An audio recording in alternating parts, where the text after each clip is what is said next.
Сулайман тоосу Ош шаарынын так ортосунан орун алган тарыхый архитектуралык эстелик. Ал Ош областынын символу жана 3000 жылдан бери келе жаткан атак даңкы. Сулайман тоосу адегенде Каракух деп аталган.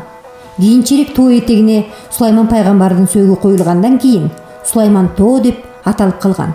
Ошондон бери Сулайман тоосу өзгөчө тарыхый, маданий маанидеги ыйык жай катары эсептелет.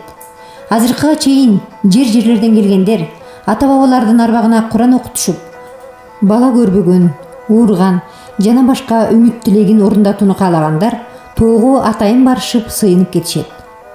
Тоодо сыйына турган 30га жакын мазар күмбөздөр бар. Тоонун боорунда үңкүр музей жайгашкан. Сулайман тоосунун башына чыкканда шаар алаканга салгандай көрүнөт. Заңгыраган бийик үйлөр, тасмадай кенен жолдор, бак дарактар, гүлзарлар, фонтандар шаардын көркүн ачат.